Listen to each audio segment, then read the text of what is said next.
me say a very good evening to all your panelists. To Odadi Ampoma and to yourself. Yeah, Richard. So, sorry, Bernard. What I'll say is that when the National Health Insurance Scheme was birthed some 20 years ago, there is good reason why the architects didn't put every disease in the world on the scheme. So you realize that the disease burden that is covered by the National Health Insurance is about 95% of all diseases in Ghana. They strategically left out those diseases that might threaten the sustainability of the fund, like complex heart surgeries, like terminal diseases that you have to be committed to for forever in quote, which include cancers, renal diseases, and other conditions. There's some neuro conditions and all that. The theme of the National Health Insurance Scheme is your access to health care. And so, despite the fact that we have a defined range of diseases to attend to or to pay for, we also are always engaged constantly in ways to grant access to every Ghanaian, irrespective of the kind of disease that they are experiencing. Now, as I speak to you, we have, we have actuarial studies being done for mental conditions, mental disorders, like schizophrenia, depression, mania, and all that. Why? Because those in that field, the physicians in that field, the advocates have come to us that you have to find a way to put that also on the scheme. As we speak, some advocates for prostate care have approached the scheme. In fact, we've done stakeholder studies. We are now doing the costing and everything.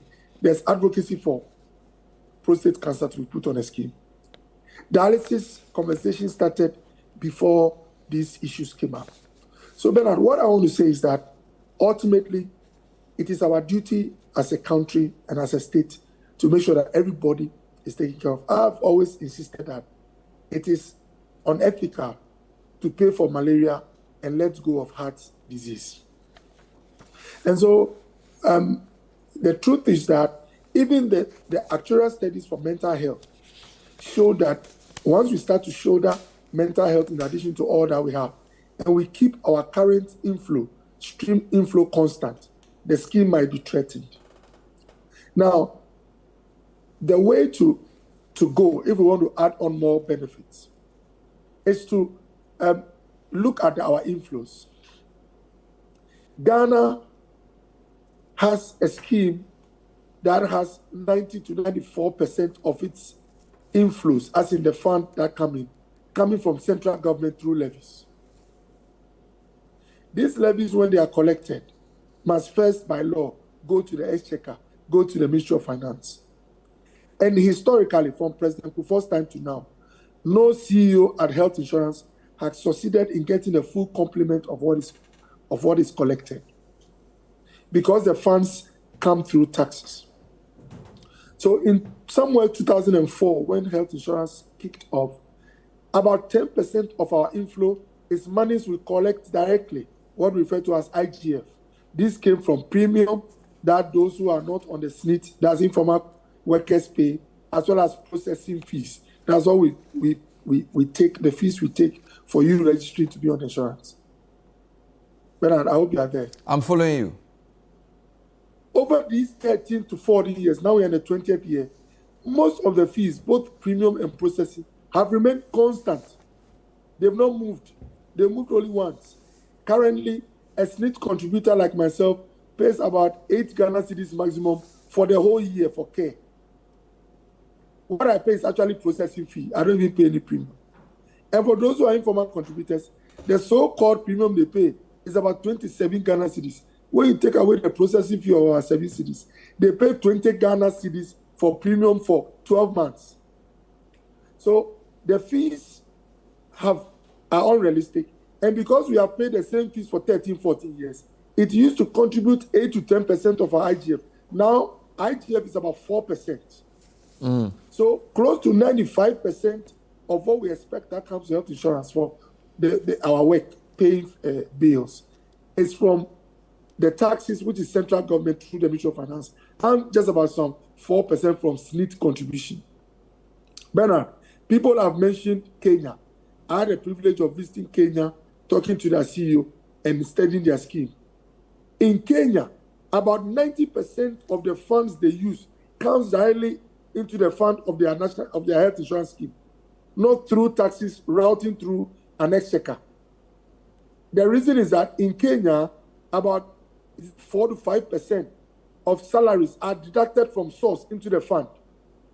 Straight. And so, straight into the fund. And so the CEO told me that, look, even the deductions of the former workers alone is able to shoulder the unpredictable income or inflows from the informal sector. Fair enough. Let's look at it this way. You said that mental health people are doing some studies on what it will take. We are doing the studies. Yes, fine. Based on the attention kidney failure has caused and the fact that everybody's talking about it now, do you think the NHIS is in a position to calculate what it will cost the scheme to put every person on dialysis on the scheme? That's a starting point. Then the second question would be, when you do that, can you then come up with how do we pay for it? Because we have to start with what we want to achieve before how we achieve it, right? So is this something that NHIS is willing to do based on the number of patients with renal failure? Can you initiate some calculations into what it will cost the scheme, and then we can then discuss how to pay for it? Bernard, I think our key objective in this discussion, in all this conversation, is to remove the out-of-pocket situation. And you can remove it through paying for the care from National Health Insurance or other means. And let me state quickly that when the board, National Health Insurance, our board met the last time, a 5-member committee was set up or has been set up to come and tell us whether the actuarial studies will sustain funding for renal disease or not. But not to end there, but to come with recommendations on how to take away this out-of-pocket scenario, which brings serious burden and takes away access. Bernard, we can, as a country, I can tell you boldly, if we are committed to, we can pay totally for kidney care. Wow. There are 3 things we can do. First of all, politically, we've been going back and forth on funding to National Health Insurance. I just told you about Kenya. Kenya even pays for kidney transplant. The reason is very simple. 90 to 95% of their funds is directly with them. They don't go to politicians in court or parliament to ask for money. Number 2, we can put some levy, what is referred to elsewhere as sin tax, on some 1 or 2 products which are normally not consumed by the ordinary person, but by people in a particular class. And the inflows from that fund can from that levy, can go into a fund, not necessarily with National Health Insurance. It can be the chronic disease fund or the peripheral disease fund, which would go to the departments that take care of kidney care and other conditions like cardio diseases. It will enable Dr. Mpoma to heavily subsidize the care, so that instead of the 700 that is being looked at, you can be paying 200 because 500 has been paid for from this fund.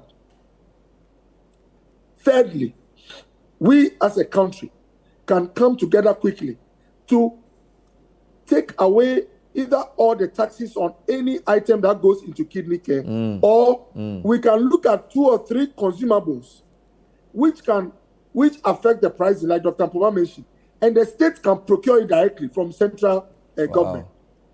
These are ways you see, because if you get a consumable bought for by government, it cannot be used elsewhere. You can't buy it from the supermarket. You can't buy it from pharmacy. If to be really not for sale, and facilities that have been certified, whether private or public, can have access to it, and it will immediately reduce the cost straight down by 70 or 80%. Wow. So we have a duty as a country to find ways to beat down the cost either to 0 or to about 20%. And lastly, if you put in all these measures, you can still register those who are indigent, who even with all the interventions cannot afford some 20 Ghana cedis at the center to take care of some cleaning and all that. Give them special cards and the state can reimburse from health insurance for that 50 cedis. It can be done. Wow. It is just that You've given us 4 very powerful ideas.